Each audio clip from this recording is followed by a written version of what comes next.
Hello students, इस video में हम पढ़ेंगे इकोसिस्टम चैप्टर के पीवाईक्यू। ठीक है, तो चलो शुरू करते हैं पहले पीवाईक्यू से।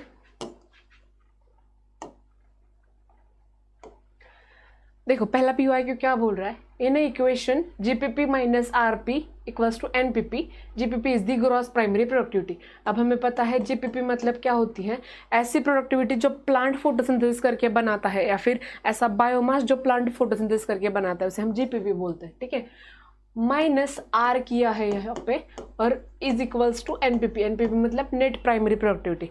अब हमें पता है प्लांट जो टोटल अमाउंट ऑफ बायोमास बनाते हैं उसमें से कुछ बायोमास वो खुद के लिए खर्च करते हैं, मतलब रेस्पिरेटरी लॉसेज जिसे हम बोलते हैं, और उसके बाद जो बचता है उसे हम बोलते हैं एनपीपी मतलब नेट प्राइमरी प्रोडक्टिविटी। ठीक है, तो इसमें हमें पूछा है कि आर हियर इज, जीपीपी मतलब ग्रॉस प्राइमरी प्रोडक्टिविटी, एनपीपी मतलब नेट प्राइमरी प्रोडक्टिविटी, तो आर क्या होगा हमारे रेस्पिरेटरी लॉसेस, तो ऑप्शन सी हमारा सही आ जाएगा, रेस्पिरेटरी लॉसेस। ठीक है, सेकंड पीवाईक्यू देखेंगे हम।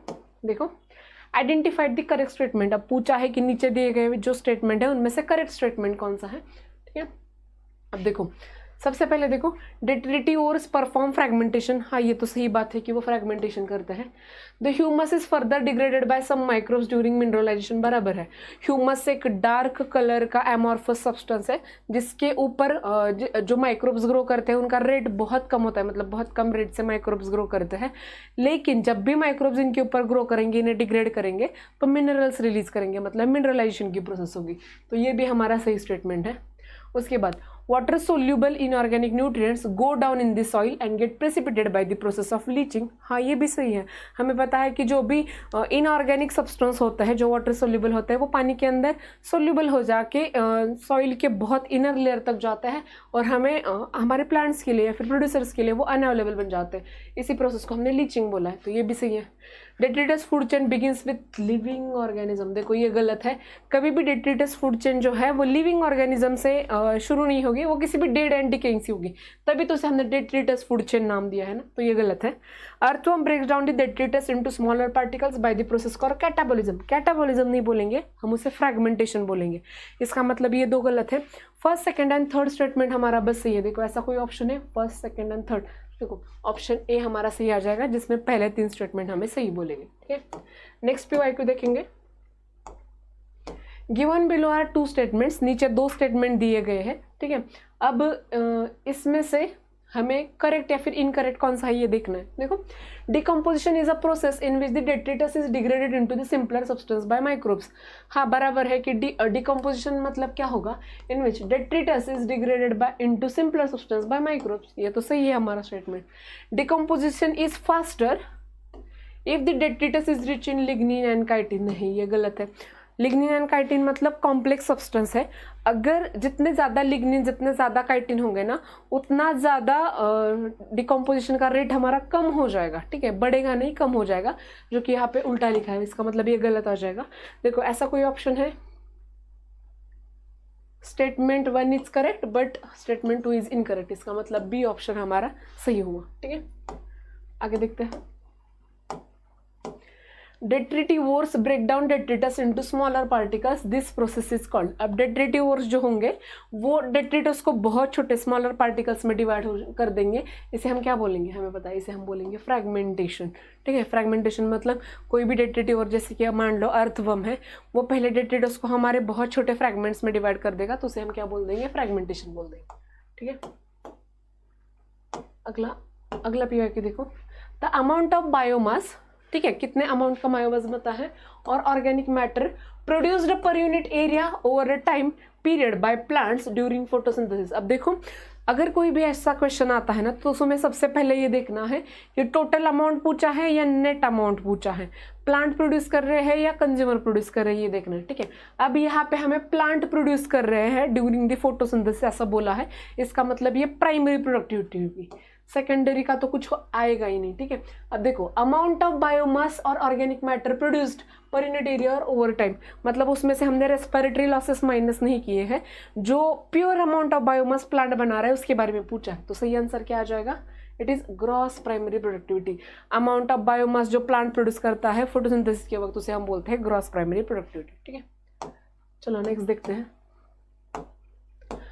इन equation GPP minus R equals to NPP, R represents, अभी हमने देखा फिर से वही क्वेश्चन आ गया, ठीक है। GPP minus R equals to R क्या होगा हमारा रेस्पिरेटरी लॉसेस, जिसमें GPP minus R equals to NPP मतलब gross primary productivity minus respiratory losses is equals to net primary productivity आएगा, ठीक है।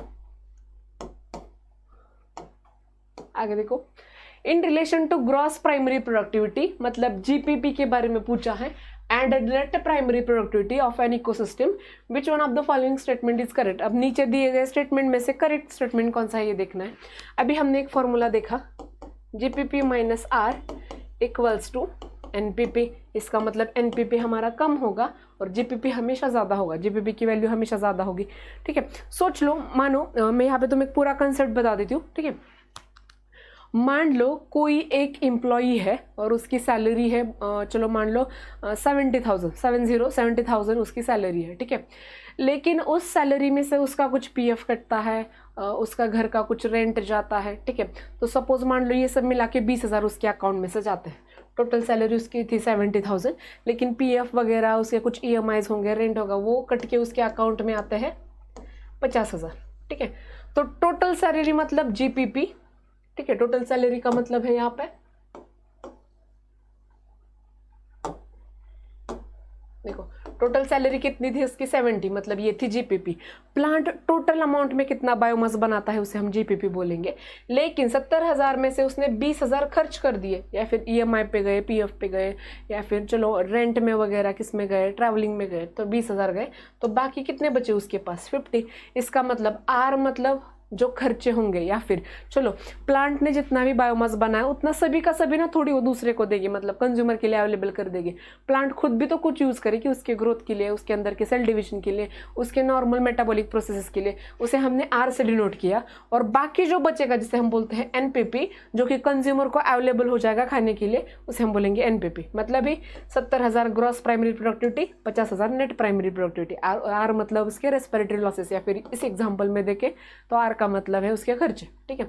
तो देखो ऐसा कोई ऑप्शन है, gross primary productivity is always more than net primary productivity. देखो पहला ही ऑप्शन हमारा सही है कि ग्रॉस प्राइमरी प्रोडक्टिविटी हमेशा ज्यादा होगी, जो ग्रॉस सैलरी है वो हमेशा ज्यादा होगी as compared to net salary, क्योंकि उसमें से हम कुछ खर्चा भी करेंगे तब जाके जो बचेगी उसे हम बोलेंगे नेट प्राइमरी, ठीक है। तो चलो अगले क्वेश्चन की तरफ मुड़ते हैं। देखो एकदम रट्टा मार क्वेश्चन है, इसमें कुछ भी कंसेप्ट नहीं लगेगा। The term ecosystem was coined by AG Tansley नाम के साइंटिस्ट है जिन्होंने टर्म इकोसिस्टम दी थी, ठीक है। तो ये आपको याद रखना पड़ेगा। आगे देखो, which of the following is the characteristic feature of cropland ecosystem. अब क्रॉपलैंड इकोसिस्टम में कैरेक्टरिस्टिक फीचर कौन सा है ये पूछा है, ठीक है।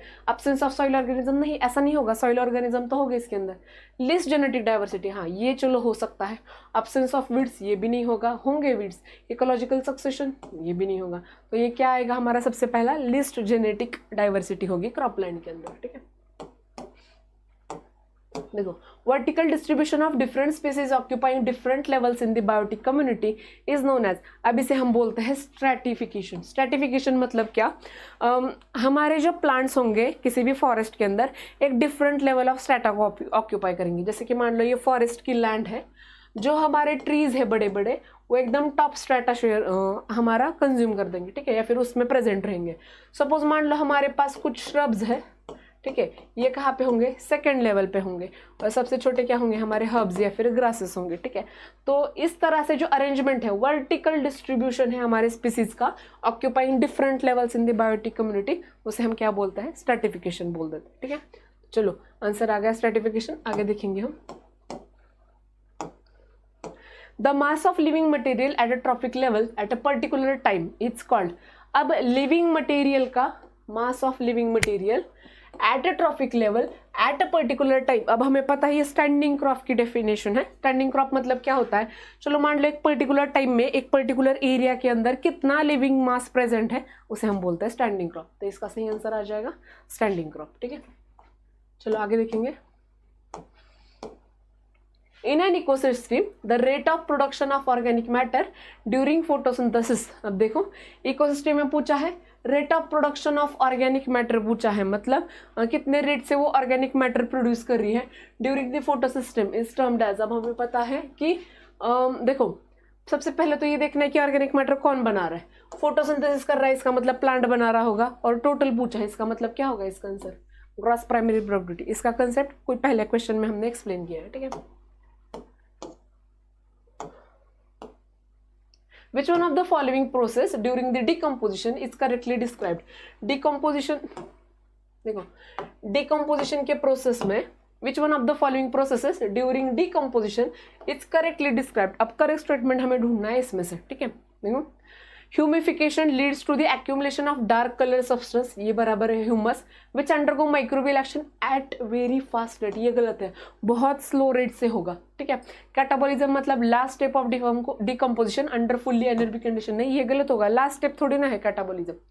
Leaching water soluble inorganic nutrients rise to top layer of soil, नहीं ऊपर नहीं आएंगे, ये मिट्टी के अंदर चले जाएंगे, लोअर वाले स्ट्रेटा पे चले जाएंगे, ताकि वो किसी भी प्लांट को या फिर प्रोड्यूसर को अवेलेबल ना हो पाए, ठीक है। फ्रेगमेंटेशन देखो carried out by the organism such as earthworm, हाँ ये सही है, कोई भी डेट्रिटिवर होगा जो फ्रेगमेंटेशन करेगा, ठीक है। मतलब जैसे अर्थवर्म है, क्या करेगा, हमारे पास जो डेट्रिटस है उसके ऊपर काम करेगा और उसे सब स्मॉलर फ्रैगमेंट्स में कन्वर्ट कर देगा, तो उसे हम बोलेंगे फ्रैगमेंटेशन। तो इसका सही आंसर आ जाता है डी, फ्रैगमेंटेशन। आगे देखो secondary productivity is the rate of formation of new organic matter. Secondary productivity के बारे में पूछा है, अभी मैंने बताया था प्राइमरी प्रोडक्टिविटी मतलब जो प्लांट्स प्रोड्यूस करते हैं, सेकेंडरी प्रोडक्टिविटी मतलब जो कंज्यूमर्स प्रोड्यूस करेंगे। तो इसका आंसर क्या आ जाएगा, आगे का कुछ मत पढ़ो, देखो कंज्यूमर आ जाएगा, ठीक है। फिर भी एक बार देखो secondary productivity is rate of formation of new organic matter, new organic matter बन रहा है, लेकिन किसकी वजह से बन रहा है, तब जाके इसे हम सेकेंडरी प्रोडक्टिविटी बोलेंगे, कंज्यूमर की वजह से बन रहा है तो, ठीक है। चलो नेक्स्ट क्वेश्चन की तरफ जाते हैं। The rate of formation of new organic matter bye rabbit, अब रैबिट से कुछ तो न्यू ऑर्गेनिक मटेरियल बन रहा है। सेम कंसेप्ट इसके पहले वाले क्वेश्चन का, 14th वाले क्वेश्चन का, कि अगर कोई भी कंज्यूमर बना रहा है, अब रैबिट तो कंज्यूमर ही हुआ ना हमारा, रैबिट मतलब प्राइमरी कंज्यूमर है, प्राइमरी कंज्यूमर है ग्रासलैंड के अंदर, वो कितना amount of new organic matter बनाता है, उसे हम क्या बोलेंगे, उसे हम बोलेंगे सेकेंडरी प्रोडक्टिविटी। तो 15 का आंसर आ जाएगा बी। आगे देखो next question, the breakdown of detritus into smaller particles by earthworm, same question, ठीक है। अर्थवर्म की वजह से देखो, अर्थवर्म अगर हमारे पास जो भी डेट्रिटस है उसको स्मॉलर पार्टिकल्स में कन्वर्ट कर रहा है, तो उसे हम क्या बोलेंगे, उसे हम बोलेंगे फ्रैगमेंटेशन, ठीक है। चलो आगे देखते हैं। The biomass available for the consumption by herbivores and the decomposers is called as, अभी हमने देखा JPP minus R equals to NPP। कुछ अमाउंट में बायोमास प्लांट बनाएगी, उसमें से, ठीक है, चलो कुछ अमाउंट में हमारा जो बायोमास है वो हमारा प्लांट बनाएगा, उसमें से कुछ ऐसा होगा जो वो खुद यूज करेगी, और जो बाकी बचा है NPP वो किसको अवेलेबल हो जाएगा, हमारे कंज्यूमर्स को अवेलेबल हो जाएगा। तो इसका आंसर क्या आ जाएगा, NPP मतलब net primary productivity. The biomass available for the consumption of herbivores, उसे हम क्या बोलेंगे, नेट प्राइमरी प्रोडक्टिविटी बोलेंगे, ठीक है। तो चलो नेक्स्ट क्वेश्चन की तरफ चलते हैं। The slow rate of decomposition of fallen logs in nature is due to their, अब कोई भी एक फॉलन लॉग है जैसे ब्रांच वगैरह है और उसका डिकम्पोजिशन का रेट कम हो चुका है, ऐसा क्यों होगा, हमें पता है जितना ज़्यादा मॉइस्चर होगा, जितने ज़्यादा सिंपल सब्सटेंस होंगे, उतना ज़्यादा डिकम्पोजिशन का रेट बढ़ेगा, लेकिन अब ये कम हो गया है, तो ये ऐसा क्यों होगा, ड्यू टू, देखो अभी एक ऑप्शन है लो मॉइस्चर कंटेंट की वजह से वो कम हो जाएगा, ठीक है। चलो नेक्स्ट देखते हैं। All succession irrespective of the habitat proceed to which type of climax community? अब यहाँ पे मैं बता दूं, एक होता है सक्सेशन, एक होती है क्लाइमेक्स कम्युनिटी। जब भी किसी भी कम्युनिटी में, चाहे वो ज़ेराक कंडीशन हो, चाहे वो हाइड्राज कंडीशन हो, किसी में भी अगर सक्सेशन हो रहा है तो वो किसी भी एक क्लाइमैक्स कम्युनिटी की तरफ जाने की कोशिश करेगा। क्लाइमैक्स कम्युनिटी मतलब क्या, मान लो हमारे पानी के अंदर सक्सेशन हो रहा है, ठीक है, तो सबसे पहली स्टेज तो आएगी फाइटोप्लैंक्टन, ठीक है। फाइटोप्लैंक्टन से इतना ज़्यादा सक्सेशन हो जाएगा कि उस कंडीशन में, उस हाइड्रा कंडीशन में कुछ ऐसी कंडीशन डेवलप हो जाएगी जहाँ पे वो हमारे नॉर्मल प्लांट्स ग्रो कर सकता है, इसका मतलब मेजिक कंडीशन आ सकती है।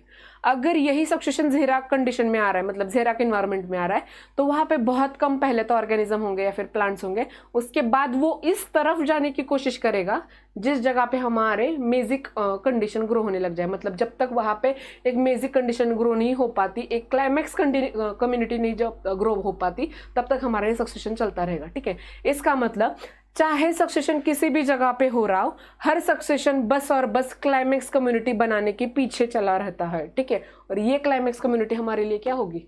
Magic community. तो इसका ऑप्शन सी आ जाएगा सही। ठीक है, झेरिक में भी हाइड्रोफाइटिक में भी कौन सी आएगी? मेजिक ही आएगी। ठीक है, चलो नेक्स्ट देखते हैं। The pioneer species in the hydrarch succession are. अब हाइड्रार्क सक्सेशन इसका मतलब पानी में हो रहा है। पायोनियर कम्युनिटी मतलब क्या होती है? देखो, इसका पहले जो क्वेश्चन था 20 क्वेश्चन, यहाँ पे हमें पूछा है क्लाइमैक्स कम्युनिटी क्या होती है।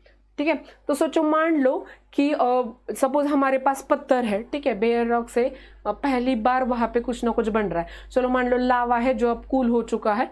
ठीक है, अब उसके ऊपर हमारे प्लांट्स ग्रो करेंगे। ठीक है, तो सबसे पहले उसके ऊपर लाइकेन्स ग्रो करेंगे, फिर लाइकेन के बाद बहुत सालों बाद कुछ ऐसी कंडीशन डेवलप हो जाएगी जहाँ पे एंजियोस्पर्म ग्रो कर पाए।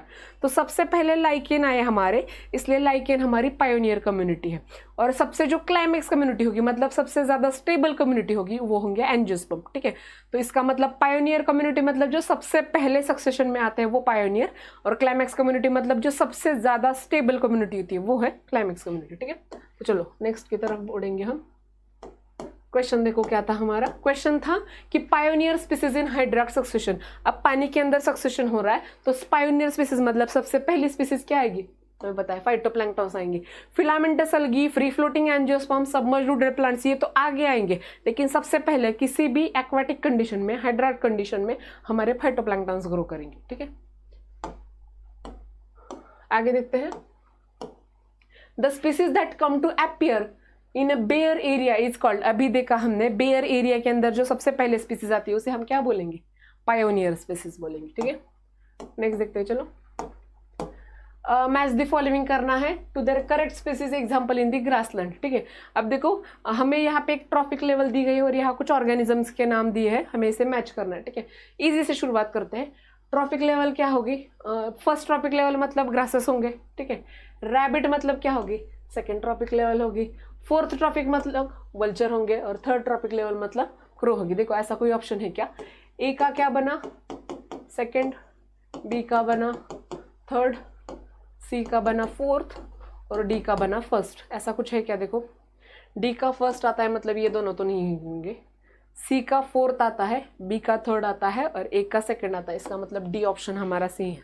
ठीक है, तो चलो नेक्स्ट क्वेश्चन की तरफ जाएंगे। विच one of the following ecological pyramid is generally inverted. अब इनमें से कौन सा पिरामिड ऐसा है जो जनरली इन्वर्टेड बनेगा? पिरामिड ऑफ एनर्जी तो कभी नहीं आएगा, क्योंकि हमें पता है पिरामिड ऑफ एनर्जी हमेशा और हमेशा सीधे होते हैं, इन्वर्टेड कभी नहीं बनेंगे। ठीक है, अपराइट बनेंगे। Pyramid of biomass in forest, ये तो कभी नहीं बनेगा हमारा इन्वर्टेड, ये तो अपराइट बनेगा। सेम देखो, pyramid of numbers in the grassland, नहीं ये भी नहीं। पिरामिड ऑफ बायोमास इन सी, हाँ ये बन सकता है हमारा, तो डी ऑप्शन सही आ जाएगा। ठीक है, नेक्स्ट देखते हैं। What type of ecological pyramid would be obtained with the following data. अब नीचे कुछ डाटा दिया गया है। देखो, प्राइमरी प्रोड्यूसर का वेट कितना है, बायोमास कितना है, 10 ग्राम है। ठीक है, उसके बाद जो प्राइमरी कंज्यूमर है उनका बायोमास कितना है, 60 ग्राम। जो सेकेंडरी कंज्यूमर है उनका कितना है, 120 ग्राम।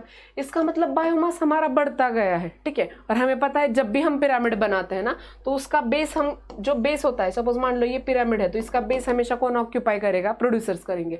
अब यहाँ पे प्रोड्यूसर का हमारा जो बायोमास से कम है, इसका मतलब कुछ इस तरह का पिरामिड बनेगा इन्वर्टेड, जहाँ पे यहाँ पे प्राइमरी प्रोड्यूसर्स आएंगे, उसके बाद प्राइमरी कंज्यूमर, और उसके बाद सेकेंडरी कंज्यूमर। इसका मतलब ये क्या हुआ, बायोमास का पिरामिड बनेगा। तो चलो एनर्जी तो नहीं होगा, अपराइट तो नहीं बन रहा है, नंबर का भी नहीं, तो क्या आएगा आंसर हमारा, इन्वर्टेड पिरामिड ऑफ बायोमास। ठीक है।